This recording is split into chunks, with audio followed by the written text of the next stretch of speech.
This is You've Already Been Hacked, recorded on 5 September 2020.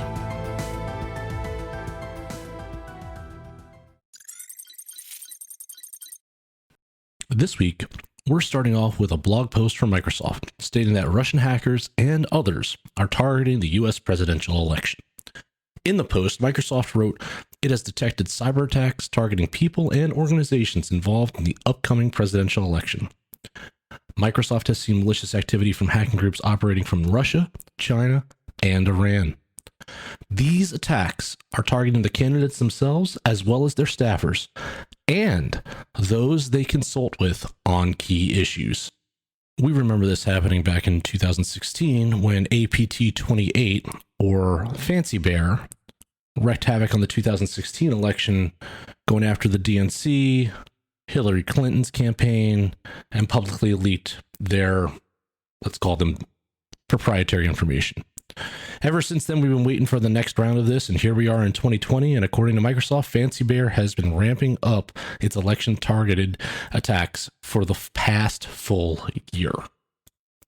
Microsoft also has noticed that a Chinese group known as Zirconium, or APT31, and an Iranian group known as Phosphorus, or APT35, have also been focused on detailed political hacking attempts.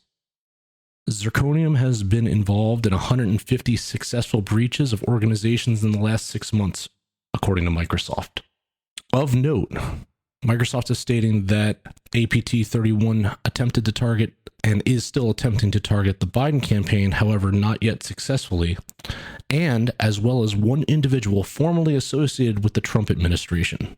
But APT31 has also been involved in more regular attacks, including 15 universities and staff accounts at 18 think tanks, including the Atlantic Council and the Stimson Center.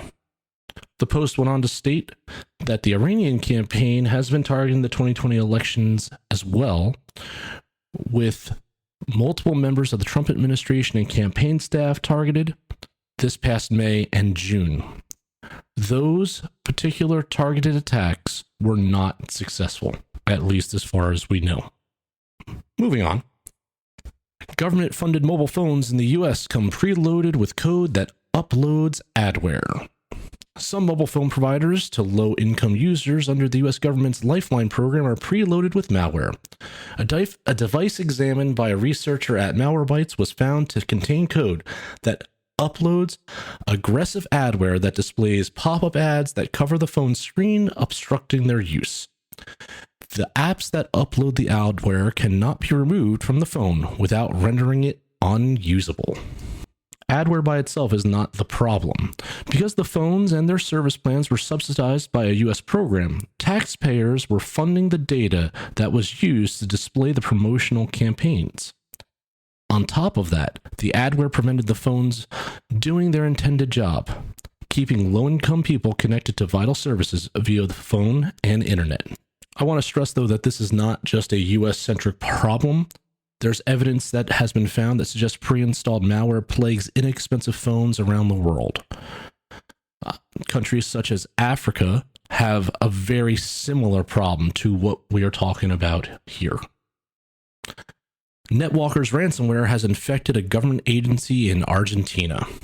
So the Argentina's official immigration agency suffered a NetWalker ransomware attack that temporarily halted border crossing into and out of the country. And this may be the first known attack against a federal agency that has interrupted a country's operations. The Argentine government first learned of the ransomware attack after receiving numerous tech support calls from checkpoints at approximately 7 a.m. on the 27th of August. To prevent the ransomware from infecting further devices, the computer networks used by the immigration offices and control posts were shut down. According to the Argentine news site Infobay, this led to a temporary suspension of border crossings for 4 hours while the servers were brought back online. Government sources told Infobay that, quote, they will not negotiate with hackers, and that they are not too concerned with getting that data back. The way NetWalker performs its ransomware attack is that they leave ransom notes on devices that have been encrypted. These notes contain links to dark web payment sites that contain information on how to purchase a decryptor, the ransom amount, and information about any unencrypted files that were stolen during the attack. From a NetWalker Tor payment page shared with Bleeping Computer, we learned that the ransomware actors initially demanded a $2 million ransom. After 7 days passed, the ransom increased to $4 million, or, for those that use digital currency, approximately 355 bitcoins. The Irish Data Protection Commission will order Facebook to stop sending EU user data to the United States. Facebook will be forced to stop moving data from its European users to the United States as early as next month after Ireland's data protection watchdog told the social networking giant that its current means of transferring digital information across the Atlantic is illegal. Facebook still has a few weeks to appeal the preliminary ruling, but the decision deals a blow to billions of euros in digital trade annually between two of the world's largest trading blocs. The moratorium on Facebook's data transfers to the United States will also likely apply to other companies that regularly move such data information from Europe outside of the bloc.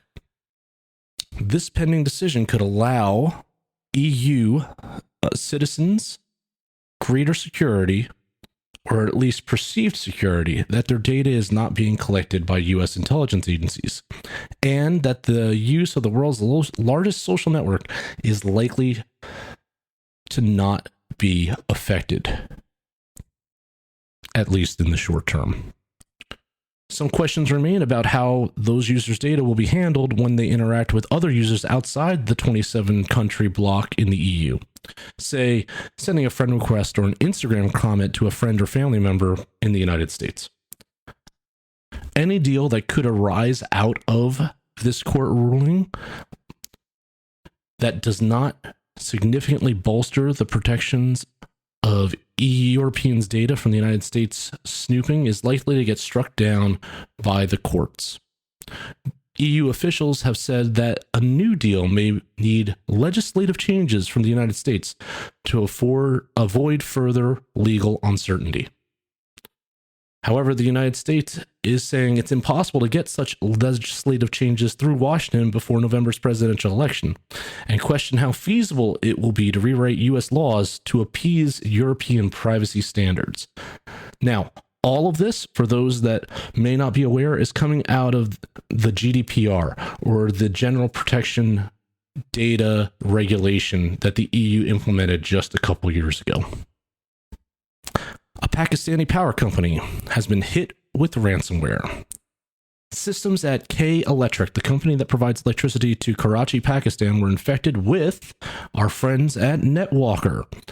The attack disrupted billing and online services and reportedly occurred on the 7th of September. K Electric is the sole electric provider for the region and serves 2.5 million customers, employing over 10,000 people. Analysts learned at a Tor payment page that ransomware operators demanded $3.8 million from K Electric. If the ransom is not paid by the 14th of September, the ransom will be increased to $7.7 million. Another vulnerability has been found in Bluetooth. The BlueRTooth flaw allows attackers within wireless range to bypass authentication keys and snoop on devices utilizing implementations of both Bluetooth 4.0 and 5.0. Devices that use these levels of Bluetooth use a pairing process known as Cross-Transport Key Derivation, or CTKD, an implementation supporting pairing and encryption with both Bluetooth BR, EDR, and low energy in Bluetooth. Specifications 4.2 through 4.5 are vulnerable to key overwrites. Attackers would need to be within wireless range of the targeted devices. Several Bluetooth-based attacks have cropped up over the past year. In May, academic researchers uncovered security vulnerabilities in Bluetooth Classic that could have allowed attackers to spoof paired devices and capture sensitive data. And in February, a critical vulnerability in Bluetooth implementation on Android devices was discovered that could allow attackers to launch remote code execution without any user interaction. Now, Bluetooth is convenient. It allows us to have our wireless peripherals. It's just inherently insecure and bad. If you need a level of security, turn it off. A North Carolina school district has been hit with ransomware. North Carolina's Haywood Country School District was the target of a ransomware attack in August. The district shut down its network and paused remote learning due to the attack. Remote learning resumed on the 31st of August, but some services remained unavailable. The operators of the SunCrypt ransomware also stole files from the school's district systems. After an investigation was performed, the Haywood County School District stated that unencrypted data was stolen during the ransomware attack. In the statement, they said, quote, "In announcing the ransomware attack on Monday, we wanted everyone to understand a data breach was possible. We have now confirmed a data breach occurred. We are taking every possible step to eliminate any potential harm to staff, students, and affiliates. At this time, the forensic work has not determined the extent of specific data that was stolen. We ask staff, students, and parents to monitor for any suspicious activity." End quote. The school district announced it in a new update that came out this week. Analysts learned that the SunCrypt ransomware operators are behind the attack on the school district. As part of their tactics, SunCrypt will steal unencrypted data before encrypting an organization's devices and threaten to release the data if the ransom is not paid. After not paying, the ransomware operators have published a 5 gigabyte archive containing data stolen from the school district. And it wasn't just a school district in North Carolina. Schools in Connecticut and Nevada, as well as other states, have been hit by ransomware, interrupting plans for both online and in-person classes. In some districts, online classes have been interrupted by Zoom bombing or DDoS attacks. Hartford, Connecticut public schools, which are resuming both in-person and remote classes, postponed the first day of school after suffering a ransomware attack. School officials said that multiple critical systems had been knocked offline by the attack, including one used to communicate transportation routes to the district's bus company. This prevented the district's ability to operate schools on Tuesday as scheduled. Another example is that Oklahoma's Ponca City school system was delayed by a week last month after a ransomware attack crippled the district's ability to deliver online classes.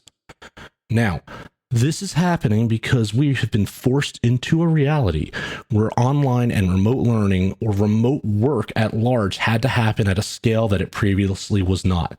You have multiple places that have not had the infrastructure, the knowledge, the staff, or the literal capability to do this at scale and protect it the way it needs to be protected. It's not that they're not competent. It's just that they weren't prepared or trained properly before they had to get there. And that's not to say that they didn't have time. We had some time. However, we're talking about a new way of doing business that many people just do not have the levels of experience to get there. We will get it secured. I have confidence that we'll get to a point where these type of attacks will be minimized. However, this is the growing pains with moving to a remote way of being that we now have here in 2020. We're not done with school systems yet. UK universities have suffered ransomware attacks again. This time, Newcastle University has been hit by a cyber attack, which is expected to take a number of weeks to sort out. The issue was reported to the Information Commissioner's Office and police after the IT problem came to light a week ago. Newcastle University apologized to students and staff for ongoing disruptions. It added it was continuing to take measures to secure its IT services. New students are due to begin the term on the 28th of September, with existing students returning after that. And this comes a week after a recent attack on Northumber University, which affected exams and its clearing hotline. In further attempts to show that it really does believe in security, Zoom will start to offer two-factor authentication to all users. The company announced it has plans to roll out two-factor authentication for everyone. There will be several two-factor authentication options for users to choose from.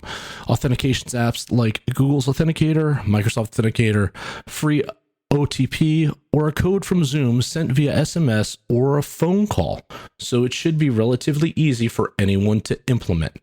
To enable two-factor authentication for password-based authentications, users should first sign into their Zoom dashboard, access the navigation menu, go to Advanced Security, and ensure that sign-in with two-factor authentication is enabled. A Chilean bank has been hit with ransomware. Banco Estado, one of Chile's 3 biggest banks, was forced to shut down all branches on Monday following a ransomware attack that took place over the weekend. The malware reportedly gained a foothold in the system through a backdoor installed by a malicious Office document. Details about the attack have not been completely public, but a source close to the investigation told ZDNet that the bank's internal network was infected with the REvil ransomware. We've talked about that before. Investigators believe that the night between Friday and Saturday last week, hackers used this backdoor to access the bank's network and install the ransomware. Bank employees working weekend shifts discovered the attack when they could not access their work files on Saturday. Banco Estado reported the incident to the Chilean police on the same day.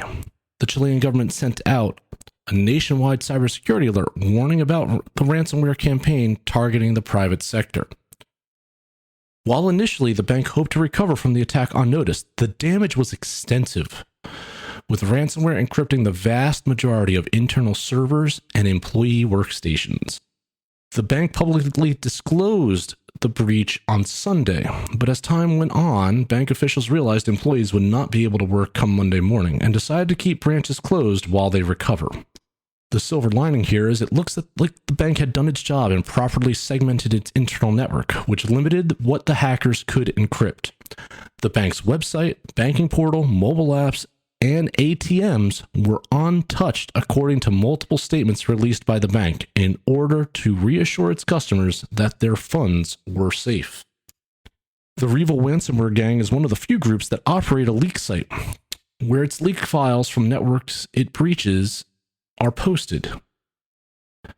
At the time of this article, Banco Estado's name was not on the site, suggesting the bank either paid the ransom demand or is still negotiating with the hackers. This marks the second time hackers have targeted a Chilean bank. In June of 2018, North Korea hackers deployed a disk wiping malware on the network of Banco de Chile while attempting to hide a bank hack. A year later, they also breached Redbank, the company that interconnects the ATM infrastructure of all Chilean banks, during an attempt to orchestrate an ATM cash-out scheme. And finally, Tower Semiconductor has suffered a cyber attack.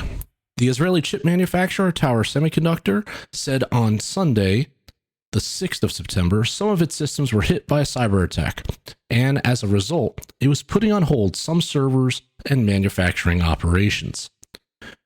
Tower notified relevant authorities and is working closely with law enforcement organizations, and is stating it has a leading team of worldwide experts coordinated with its insurance providers in order to recover the impacted systems as soon as possible. Tower also stated that it has implemented specific measures to prevent expansion of the event. At this point, there is no assessment as to the actual effect on the company. Tower specializes in analog chips used in automotive, mobile infrastructures, medical, and aerospace, as well as the defense markets. That's all for the news this week. I'm your professor of cyber risk. We'll talk again soon.